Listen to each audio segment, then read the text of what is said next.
Ayan guys, good evening po sa ating lahat, no?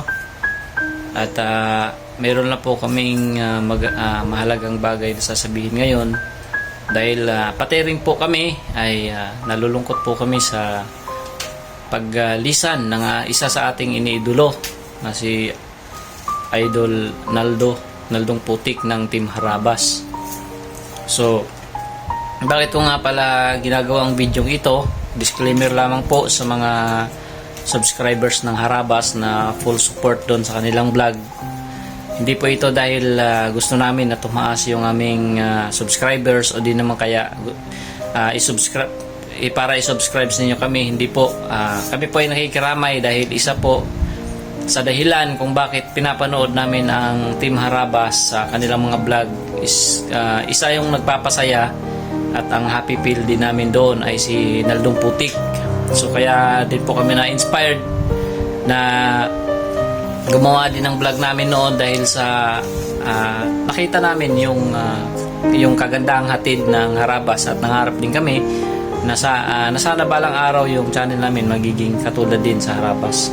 Kaya hindi po namin mapigilan nung nalaman namin o nabalitaan namin nga yun nga na aksidente po si Idol Naldo, nalungkot din po kami.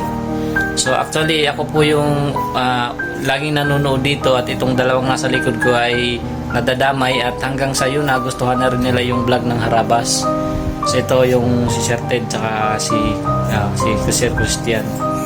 So kami po ay nakikidalamhati po sa pamilya ng idol namin dahil biglaan po hindi po namin alam. Nagtaka na lang po ako, galing po kami sa bahay, biglang nakita ko doon sa Harabas Fans Worldwide pinost na rest in peace Idol Naldo.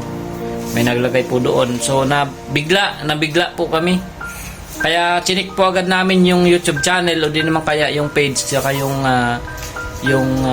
ginagamit ni Idol Harabas na tawag dito, yung kanyang page din na sarili. So yun nga, nakita namin na totoo. So akala ko prank lang yung nangyayari. So totoo na pala talaga. So hindi na natin talaga kontrolado yung mga nangyayari. At hinahangaan ko talaga din si Idol Naldo kasi kung tutuusin kung kailan siya nagsikap na para sa pamilya niya, nabago na yung sarili niya, pati yung yung pagpupursige niya, yung pagsisikap, nagkaroon na nga siya ng kotse, yung pangarap niya unti-unti nang nararating, yung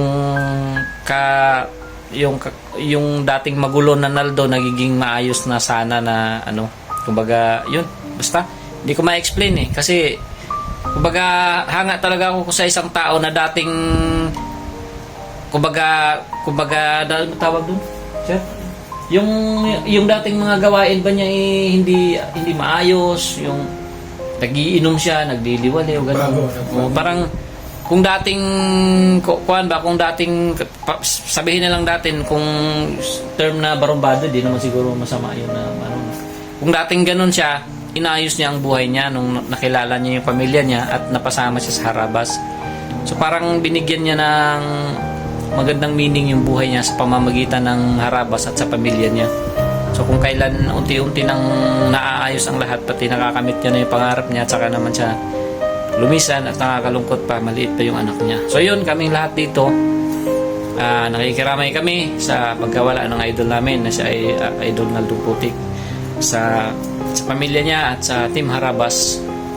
Kasi ito guys ay malaking adjustment po talaga ito sa Harabas kasi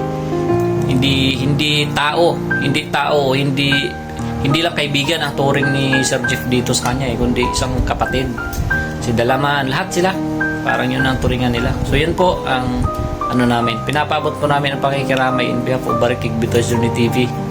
Ayan, Idol Naldo, saan ka man ngayon, sana payapa ang iyong pag-alis, Idol.